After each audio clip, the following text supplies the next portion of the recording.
Hello बच्चों, हमारा question है a body is moving unidirectionally under the influence of a source of constant power. Its displacement in time T is proportional to. तो बच्चों हमें displacement का relation time के साथ बताना है। तो ऐसे क्वेश्चन को बच्चों जो हमारे दिमाग में आता है वैसे इसको हम लोग करते जाएंगे। जो भी पहले दिया है उसको सबसे पहले हम लिखते हैं। जो हमको बच्चों पावर दी हुई क्या है, कांस्टेंट दी हुई है। पावर का फॉर्मूला है मास, सॉरी, पावर का फॉर्मूला है फोर्स इनटू वेलोसिटी, है ना। देखिए पावर का फॉर्मूला जो हम लोग जानते हैं work done upon time. Work done होता है force into displacement upon time, और force displacement upon time into velocity. तो ये है फोर्स इनटू वेलोसिटी। बच्चों फोर्स की जगह हम लोग mass into acceleration into V लिख सकते हैं, और एक्सेलरेशन की जगह बच्चों हम लोग लिख सकते हैं dv upon dt into V. अब यहां से p की जगह c कांस्टेंट, और इसको हम लोग लिख सकते हैं dt is equal to M V D V. अगर बच्चों हमने इंटीग्रेशन दोनों तरफ कर दिया, इंटीग्रेशन हमने दोनों तरफ कर दिया, ये क्या हो जाएगा, c तो कांस्टेंट है बाहर आ जाएगा, dt का इंटीग्रेशन t, ये हो जाएगा मास कांस्टेंट है बाहर, और वेलोसिटी की बच्चों आ जाएगी वी स्क्वायर बाय टू। तो यहाँ पे C T is equal to M V square by two आ गया। बच्चों इसको हम लोग ऐसा लिख सकते हैं, two C T upon M is equal to V square.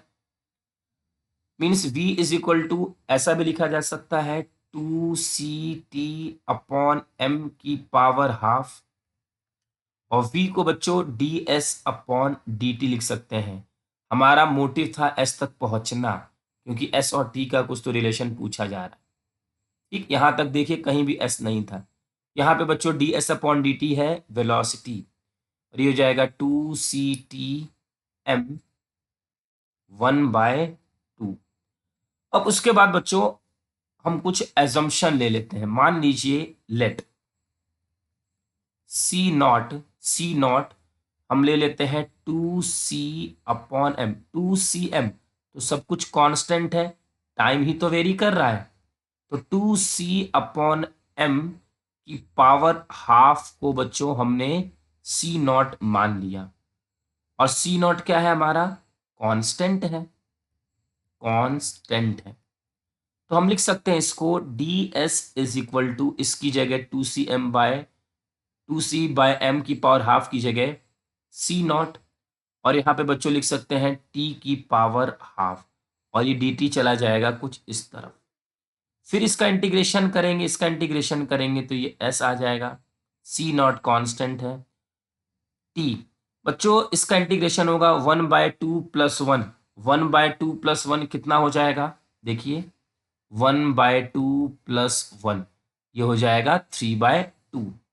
तो टी की पावर थ्री बाय टू बच्चों, और ये हो जाएगा three by two. S is equal to two by three C not T की पावर थ्री बाय टू। तो हम लिख सकते हैं displacement is proportional to two C not by three तो कांस्टेंट है, टी की पावर थ्री बाय टू। तो बच्चों बहुत ही अच्छा क्वेश्चन था। आई होप कि आपको ये क्वेश्चन अच्छे से समझ में आ गया होगा। Thank you.